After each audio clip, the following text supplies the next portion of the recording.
All right, it's Terence here with Breadman. How you feeling tonight, man? Good. How are you? I'm doing cool, man. I'm doing cool. I don't think the fans are too happy though. That was a tough weekend. It was a tough weekend. What was your thoughts on?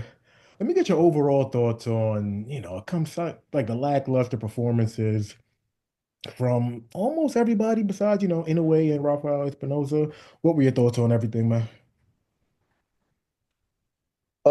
Well, the Fatal Fury card, it was an innovative idea, and it looked like it was a stacked card on paper, but it seemed like that the crowd was kind of like not really into it. They was like walking around and talking. It really wasn't engaged. And energy is transferable. And when you got like a real live crowd, it kind of like um galvanizes the fighters. It makes them like go forward and do different things. And believe it or not, the fighters can feel when people are engaged. And if everybody's walking around talking and doing stuff, they you ever see like a big fight break out in the crowd and then the fighters kind of like stop because it's distracting. A little You know what I bit. mean? You ever be in the gym and then it's real quiet and then somebody comes in talking or hitting the speed bag while guys are just sparring, it's distracting. So I can imagine being in that crowd where people are like talking and having conversations and guys are trying to fight. I know they're supposed to lock in, but the crowd just didn't seem engaged. I love the idea. It was very innovative, but they just didn't have a good crowd. It was just moving around and it was more like a social media gathering. And, and that was the event more so than the fighters actually fighting and people spectating a fight. So, you live and you learn. The promoters are going to have to figure out what kind of crowd to put in front of these people. What kind of crowd to have for the fighters, but it just didn't seem like a fight crowd. Um, the fights, they were what they were. I thought Teofimo did his thing. I thought that was going to be a tough fight for him, and he's clutch, man. Whenever it seemed like he got a clutch fight, I mean, a hard fight, he just come through, and just and shine. It's kind of weird. He'll have another guy, maybe not as good as Barbosa, and give him a tougher fight. But if he get a guy like Barbosa or Josh Taylor or Loma, he be like on his A+ game. He's an interesting dude, very talented fighter. Um, I thought Well, Jose Luis. but before you go on to the other guys, I wanted to touch on Tio a little bit, man, because I don't really like interjecting my opinion on stuff. But is it crazy for me to be like, yo, I think Tio, I'm not saying he'll beat Boots. Please. Not saying he'll beat him. But I think he'll give Boots his toughest fight because when the it's like you just said, when the stacks are when the chips are stacked against him, you put a great fighter in front of him, he's going to perform amazingly. Barboza, Josh Taylor was the guy at 140. Lomachenko was, pretty much to everybody the best fighter in the world at the time. So is it absurd for me to be like, yo, let me get T.O. versus Jaron Ennis, man? It's not absurd. I mean, it's a great fight. Um, and the thing about T.O., he will be the underdog. He will be moving up in weight, so he will have less to lose. So his performance value may get overrated or over exaggerated by people if he does well. So no, you're not crazy. I don't pick him to beat Boots. I think Boots' jab and his length will be too much for him, but it would definitely be Boots's most accomplished opponent. T.O. has been what, Ring Magazine champion in two divisions. Yep. It would be his most accomplished opponent and the most talented opponent up until this point in his career as a pro. Do you agree with me from the standpoint of even at 147, I still think T.O. would be, I think T.O. is tougher than Brian Norman. No respect to him. I think Brian Norman is a really good fighter. I think he'll be better than Brian Norman. I think he'll be better than Barrios. And, anybody else you could think at 147. Am I tripping with that, or what do you think? No, you're not tripping. That's your opinion. Um, I would say this: Boots has done more than Brian Norman. I Yep. mean, Theo has done more. Theo has been world champion in two weight divisions, been on a pound for pound list. So he's done more than Brian Norman, but doing more and having a deeper resume than somebody and actually being tougher is two different things. I don't know. I do think that he's tougher than the other champions at 147 though. Gotcha. Shifting gears to the Devin Haney fight. What did you think? Because I got a chance to be there ringside.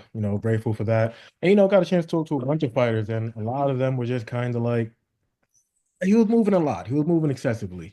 And I see like kind of other people are saying some of the same things. He doesn't really look the same, moving a lot. What do you think, man? I think that we got to give him more than a one fight comeback assessment. I think that he was off for a long time after that Ryan fight. Got hit with some big shots. It doesn't count as a loss on his record, but he was knocked down. The punches still landed. He was concussed. He was dropped 3 times and probably a little embarrassed. Social media, you go through a lot. I think these guys take off too long after a loss and it lets it just seep into you and marinate and it kind of messes you up. Um, so I want to judge him on like let's see him have a couple of fights back before we go crazy because Ramirez didn't do much and Devin probably was in a position where it's like, do I take a chance and screw up this huge payday that I got with Ryan? I think he was a little conservative, or do I go step on it? Because Devin is caught, between a rock and a hard place. He tried to be violent and step to Ryan. It didn't work. He got dropped 3 times. He well, first he lost the fight, then he had the no contest, and then when he tries to box, people call him boring. So he's a young guy. I think he's still trying to find himself. So maybe he needs a couple more fights to kind of get his mojo back. I don't want to make excuses for him, but I think it's kind of tough to judge a guy off of one performance back after the other guy was on drugs and you know and he had a pretty long layoff. So let's see how he looks after a couple fights and then kind of give him a good assessment. 100%. I do agree. But just based off of what you saw, and not saying that, that's going to be the Devin Haney that's, going to be in his next fight and, for years to come and whatever. But from what you saw, did he look like the same Devin or did he look a little gun shy, a little, you know, little nervy in there? Um, I'm being as honest as I can. I think you gotta give him some time. I don't want to call a guy gun shy who was off all that time and just coming back and he has a big fight on the horizon and he looked like to me I mean you might be right. I don't have to be right, but he looked like to me he was being conservative because he knew he had the Ryan fight in the bag and he didn't want to take no chances and mess up his big payday. So I can't really tell. You know what I'm saying? It definitely wasn't a great performance. I ain't gonna act like it was. It wasn't a great performance, but maybe he was just wanted to do just enough to win and get to the next fight. I don't know. Let's just see. I think we got to just wait and see and just be fair and give it a little bit more time. If he fight like that for 3, 4 fights in a row, then it's like, okay. But right now, just one fight, I think we got to give him a little bit more grace. Do you want to see the fight with Ryan Garcia immediately right now? Considering Ryan just lost, or do you think they should kind of go their separate ways, rebuild themselves to a certain degree, then come back to fight each other? I don't know. I really don't know. I really don't know. I can't really say. Um, I don't know. It's gonna be a hard fight to sell. Ryan lost to Raleigh. Devin didn't look great. It's gonna be a hard fight to sell. So I don't Um, really know. Going on to that main event, how surprised were you? Because like I mean, like I said, like I got a chance to be there, and it was kind of like an intimate crowd and stuff like that. And the moment Rolly dropped them, everybody pretty much got on their feet. Terence was on his feet, Shakur was on his feet, Shushu was on their feet. Like everybody was just like, "Oh shit!" So what was your thoughts when you seen that, man? Um, I wasn't surprised that he dropped him. Rolly got heavy hands. He's a strong guy. And if you remember when before Tank, somebody was yelling at Tank to like step to him, and Tank was like, "No, man." I remember that clearly. Somebody in the crowd was like yelling, and then after the fight, he talked about how hard Rolly punched. You could tell Rolly's a powerful guy. That didn't surprise me. That he dropped Ryan. Ryan does get hurt whenever he gets hit clean. He does. He does get hurt. what surprised me was he outboxed Ryan. That's the surprising part. And like, man, like it's something about Rolly that Ryan just didn't want to go near. I don't, that word gun shy is a big word in boxing, but Ryan did not want to go nowhere. He didn't want Rolly touching him. Rolly wasn't running. He just was kind of just like boxing.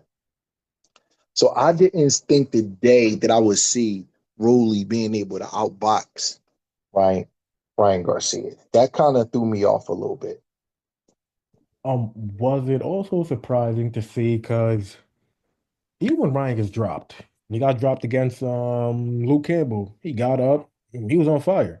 He got They dropped. usually get up and fight. Yeah. Yeah, he got dropped against Tank in that second round in that fight, and he was still on fire. Yeah, Like they usually get up and fight. It was just I don't know, man. I don't want to make no speculations and accusations, but put it this way. I will say this. For the people that defended him, and they made a lot of accusations about, they said his stuff was tainted, right? The Ostarine was supposed to be tainted with the chemical. They had the little thing, Nutra Labs came out. Then they said somebody put something, gave him something, a guy from up your way. I think his name, it was a strength and conditioning coach from up your way, from up New York. yeah, Um, I know who you're talking about though. Yep. Mhm. he was helping him cut his weight. I Mhm. can't remember his name, but I don't want to say his name because that's not something that you want to get. I remember. I'll text you. I'll text you. Yeah, you don't want to get, but you remember what I'm talking about, right? Yeah. Then they said Victor Connie set him up. Then they said Vada set him up. Then they said that Devin that should know how to block a punch and all this kind of stuff. And then the guy that y'all taking up for go out and look like this in a fight that he should win. All I'm gonna say is it don't look good. That's all I'm gonna say. I'm gonna say it does not look good because a lot of that rage and ability to fight through getting knocked up. It's a lot of things out here, man, that can give you that kind of confidence and that kind of spark. And then now he goes into a fight perceivably clean. He's being tested. Fight he's supposed to win. He don't have that rage. He don't have that confidence. He don't have that willing to go for it. That left hook don't have the same snap on it. It does look funny. You know what I mean? It just does. Riley's a guy. We talking about who's gun shy and who not. Riley not gun shy, man. Riley been knocked out bad a couple of times, and he got knocked out bad in the gym. And dude put it all over social media.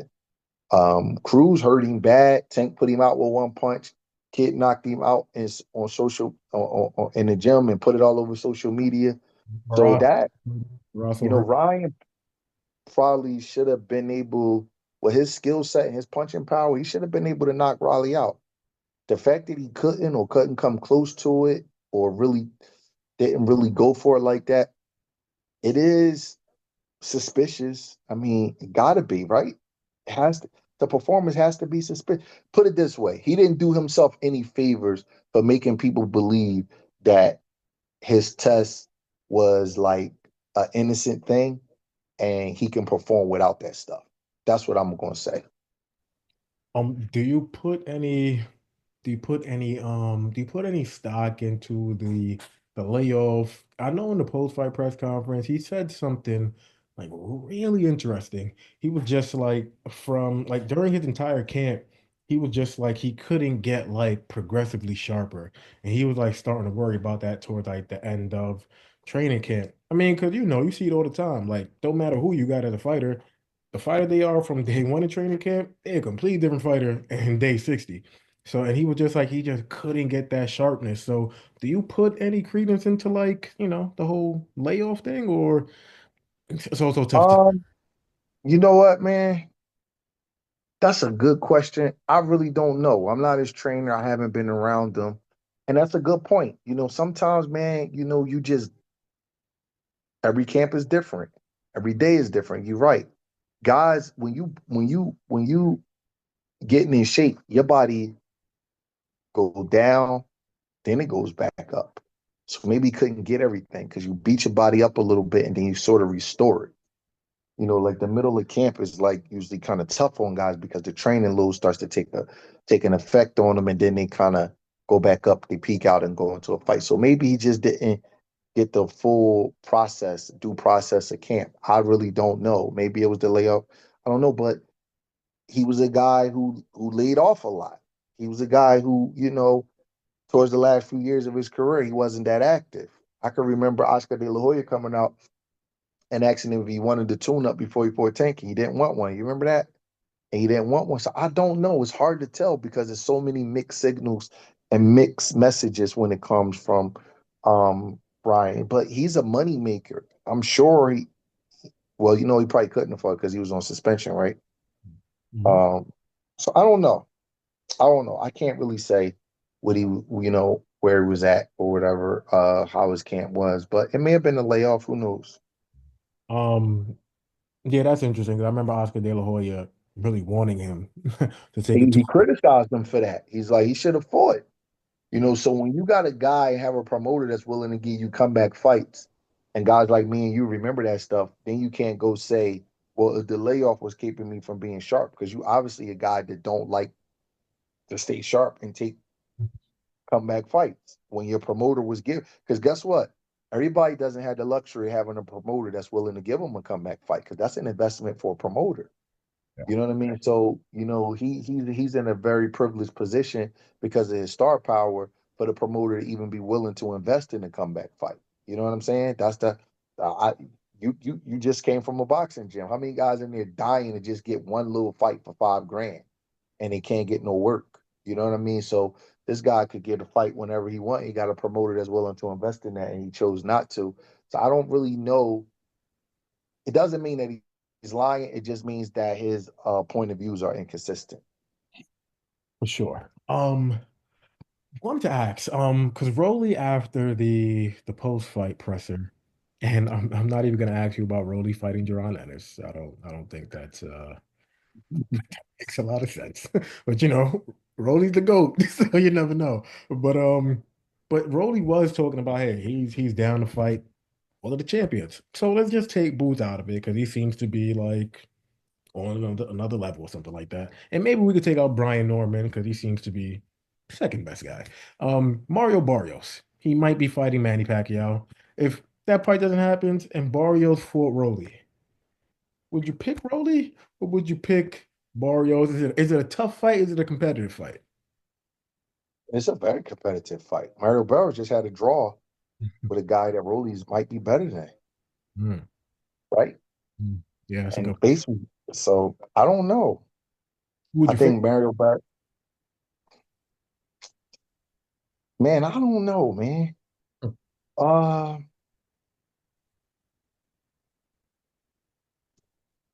Maybe a slight edge to Barrios, Mm, okay. The slightest like edge. 51-49.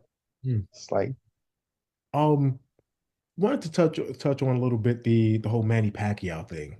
Does that make a lot of sense to you? Is it weird? Is it kind of hard to talk about because last time we saw Pacquiao was about 4 or 5 years ago, lost to Ugas. Don't really know what he looks like now. Is it kind of hard to comment on a possible fight like that? 'Cause you just don't know? it is. I mean, it's hard to assess it. It's not hard to comment on it. It's obvious he's an older guy and he probably need money.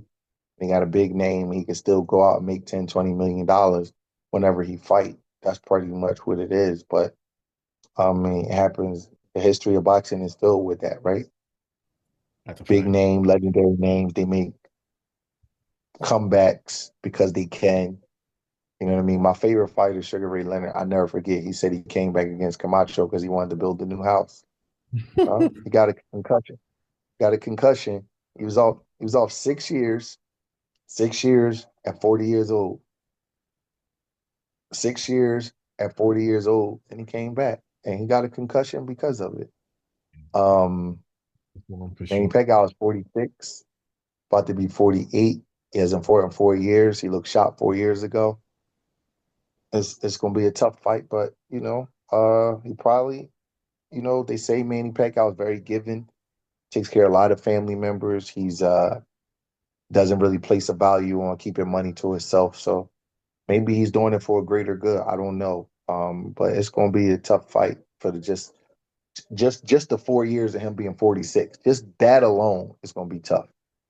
Got it. And you could just add all the other stuff into it. But just those two things alone, to not do something for 4 years and be 46 years old, about to be 47, it's not going to be easy.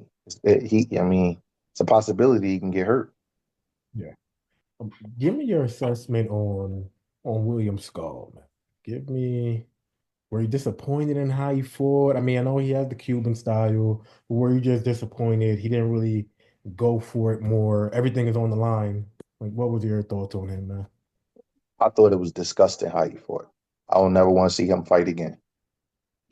Before you continue, I actually said the same thing. I never want to see him fight I, again. ne- I, bro, listen, I'm a boxing junkie. I watch all kinds of fights all the time. I will ever want to see that man fight again. If I ever see his name in the highlights, I'm completely turning it off. I swear to God, I don't care who it is, what it's for. I don't ever want to see him fight again. Yeah, it's just kind of hilarious because I mean, I can't remember a time. I like boxers. You know me, You know me. You know Mhm. I don't never guys like Shakur. I don't pound them guys. Devin, I don't pound him. You know, a guy that you got to right. If you apply your offense and you're scoring points, and you don't want to sit there and get a concussion, and you could fight like that and win fights like that, I have no problem. I just gave Teofimo his props. What William Skull did was not boxing. That was surviving. That was conning. The referee should have took a point away from him. Should have warned him to disqualify him. That was awful, bro. Awful performance. I know Canelo gets his flack for not cutting off the ring, and maybe he could have tried harder, but that was just bad. I don't even want to talk about that guy again, man. That was bad. That guy got a lot of money for a fight, and he didn't even beat Shiskin, to be honest with you. I know guys that have cut their arm off to get that kind of money and go in there and fight. You know what I mean? And and that was bad. It was bad for boxing, bad for him being in that position. He probably ruined his own career, but he probably don't care because he probably made the bag that night. But he probably ruined his own career. Who would actually put him on in a fight? Who would pay? Could you imagine if you like went over there to watch that fight? Like, oh yeah, Canelo's about to unify. I'm gonna get tickets. I'm gonna go to Riyadh season. I'm gonna make the. You spend $20,000 to watch that. That was bad, man. Bad business. Yeah, and like I mean, you know me on a personal level. I don't never down anybody. I appreciate all styles, Me but neither. You got a right to make your money. You yeah, don't have to go in there and treat your head like it's a catcher's mitt. You got a right to apply defense. You got a right to try to win the fight. If a guy is a stronger guy than you and he's a bigger puncher, you have a right to fight a good fight so you don't get knocked out and you can go the distance and outpoint the guy. But what he did was bad. It was just bad, man. It was just he don't know what he did to himself. He don't know like people are gonna be people stereotyping boxing. Next time you get a Cuban guy that want to box like that, you're gonna start, man, he gonna be another William Skull. That's the talk that's gonna be. You know what I'm saying? That was just bad. He yeah, didn't even fight. yeah, nah, He didn't even fight. that was He was like he was like jabbing from like 5 feet away. I don't know yeah, what that was, man. yeah, Damn. that was crazy. I'm on the same page with you, man. So let's move off of him, man. So I guess in a performance like that, you kind of see people that'll say, Canelo's falling off. The old Canelo would have like cut off the ring, Ooh. stopped him. Maybe he would have, maybe not. Who knows? But do you see is that fight or is that fight not indicative of what you think Terence Crawford will do? Because I know you've been on the record saying Terence is gonna win that fight. So is that I fight? said it before the fight. I said it before the fight, and I'm not changing it. Canelo's a great fighter. He's an all-time great fighter. But the timing is right for Canelo, for Crawford to beat him. Crawford's longer, he's faster, he's more agile, he got better conditioning. Canelo is obviously slipping. He used to wear a knee brace all the time. People act like that didn't happen, but I watched him. He had a knee brace on. Canelo is younger than Crawford, but he got like 67, 68 fights. It's a lot of fights. Yeah. You can see that he's the other side of that. Um, I bring up Sugar Ray Leonard again. Sugar Ray Leonard and Marvin Hagler. Hagler was more plotty. Canelo's plotting with his steps. And when a plotting fighter, a little bit older, not shot, but just a little bit older, it's hard for them to deal with agile kind of fighters. Ray Leonard was a little too agile for Hagler, although people want to make it the decision and all of this kind of stuff. Before that fight, they were scared for his health. They thought he was going to get killed. Yeah. Hagler didn't come close to stopping him because Ray Leonard, foot speed and his agility, his pedigree, allow him to offset Hagler. And again, it's very similar. Ray Leonard was the smaller man, but he was taller. He had faster feet. He was more agile. Same thing with Crawford. And I'm telling you, I'm not changing. I got a lot of hateful emails. People said a lot of bad stuff to me, and I'm sticking with it. Crawford is going to beat Canelo. I'm very confident, and not just because of that fight. I'm just confident that he could beat him. I would not be surprised if he stopped him. He's Okay. going to beat him. Yes, I would not, and I wouldn't be surprised if he stopped him because of the conditioning factor and Canelo being a sitting duck. And I'm telling you, Crawford got that unique kind of punching power where he throws shots, right? And then those shots be like at 60, 70%. And then once he get in range and feel like he could touch you, then he start turning them same shots up to 100%. They start snapping you with a different kind of way. Crawford, a real sneaky, whippy body puncher, and he's going to be so up for this fight. It's hard to motivate a man that made the kind of money that Canelo has made. It's hard to motivate a man Yeah. like that. It just is. You're talking about hundreds and hundreds and hundreds of millions of dollars, man. It's not a little bit of money. I wouldn't be surprised if Canelo was close to $1 billion in his career. He been fighting these kind of fights on pay-per-view since like 2010, bro. Yeah. I could remember him fighting Shane Mosley on pay-per-view when he was a pup. Hmm. You know, now all of these years later, all of those millions and millions of dollars later, it's hard to motivate a guy like that. Crawford is a guy that appears to me to still be in love with boxing. And to get through a camp the correct way, when you have money, you have to be in love with boxing because you'll just subconsciously take shortcuts. And I just like Crawford. I'm not like predicting he knocked Canelo out. I'm saying that I would not be surprised if he could stop him because he gonna be on fire for Canelo. He just is. He knows the fighter of the century is on the line. You know what I mean? The Black versus Mexican pay-per-view module that's being used, everything is on the line for Crawford. And I just feel he's gonna be so up for this fight. I could be wrong. I could be wrong. I've been wrong before, and Canelo's a special fighter. But I like Bud in this fight. When you say, yeah, you're actually the second person that I heard say that you wouldn't be surprised if Canelo stops him. I mean, Crawford stops. if Crawford stops him. Shakur actually said the same thing, but I didn't really pay no attention to when Shakur said it, and it's no respect to Shakur. He's cool people's. He has a great boxing mind, but Crawford is his guy. That's his big brother. I think he thinks that Crawford is the GOAT.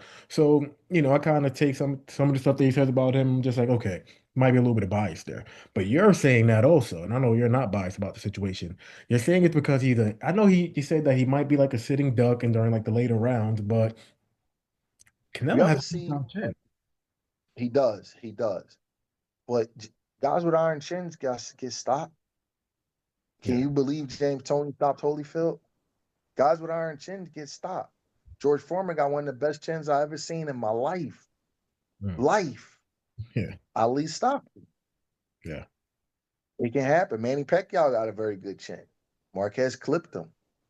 Bro, people with good chins could get stopped. Any man could go to sleep at night, could be knocked out, you get hit right. And there's more than one kind of stoppage.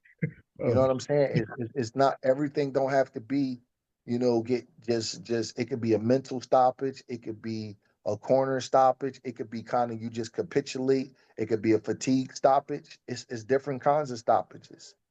I just wouldn't be surprised. I just don't think Canelo could get in the kind of shape that he used to get into. And his and when you get older and you start slipping, your flaws become your downfalls. The things that you were a little weak at, it becomes bigger. Everything gets accentuated when you start to slip. So, for example, if you got a guy that doesn't have the best feet at 25, well, at 35, guys are going to be running rings around him. If you got a guy at 25, he got a B minus chin, he goes down, but it's not the best. Well, at 35, it's going to be a C minus or a D plus. You know what I'm saying? Everything becomes accentuated. Canelo never had what you call like the greatest stamina. He had good stamina. It wasn't, you don't go 12 rounds that many times and have bad stamina, but he didn't have the greatest stamina in the world. Well, now that he slowed down, you see he's not even willing to chase a guy around the ring no more because he's like, man, I'm not doing all of that. You know, I thought Canelo's feet are good. They just aren't that fast. They're deliberate and they stay up under him. He doesn't like to be out of position, but they're not the fastest feet in the world. That's going to become a bigger deal come September. I'm just telling you, those things happen. When fighters start slipping, their flaws become a little bit bigger, a little bit bigger. And it's a game of inches. I like Bud. Let me ask you one final question. Which win do you think is better? Crawford beating Canelo, and he's obviously a little bit older, a little bit past his prime, or do you think the Floyd win over Canelo, who was a young buck, a lot more spry, but wasn't in his prime yet? Which win do you think should be ranked higher, man? Damn, I know it's a tough one, but I gotta ask. that's a tough question. Can can we wait to the performance? I gotta see what happens. I It's not. agree. We do have to see It's what not. happens, but I gotta You go ask based me. off for you saying Canelo has slipped, I and know, but you're asking me which win is better, and Bud haven't beaten him yet. Floyd okay. put on a master class that night. So I wanna try to be honest and fair and not run from the question. But it's hard for me to answer which one was better when the other fight didn't happen. But if Hmm. I got their performances side by side, then I could say which one is better. You know what I mean? I want to just have everything, being Well, able to factor it in, and then saying, okay, I think this one is better. But right now, we but just got to propose fight. But even without like the actual performance, we're just talking about which Canelo you think, the guy beat that was like which was a better version of Canelo. This Canelo is better. Okay. This Canelo is better. Okay. Around that time, Canelo was struggling with guys like Austin Trout. Okay. You know what I mean? Austin Trout's a really good champion. But I felt like Canelo hit his peak around 2016-ish, 17-ish, 18-ish, 19-ish. He started rolling around that time. Canelo's undefeated at 168. Yeah. You know what I mean? He's undefeated at 160. He's one of the top 5 or 6 68 pounders ever, if you're being totally honest. He was Mm, an excellent junior middleweight, but that fight was at a catch weight. This fight's not at a catch weight.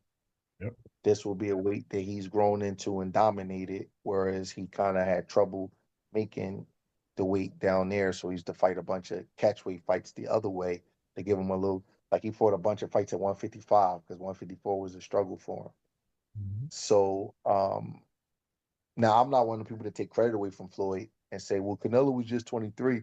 Floyd was 36 years old. I'd rather be 23 than 36 any day of the week. I'm not going to take credit away from Floyd for that. But Canelo wasn't the best pound for pound guy back then. Now he was ascending. Now he's descending, but I still think he's probably, if the Canelo back then got in the ring with the Canelo today, I think the Canelo today would know a little bit too much for Mm, okay. All right. That's the perfect way to end it, man. And well, before you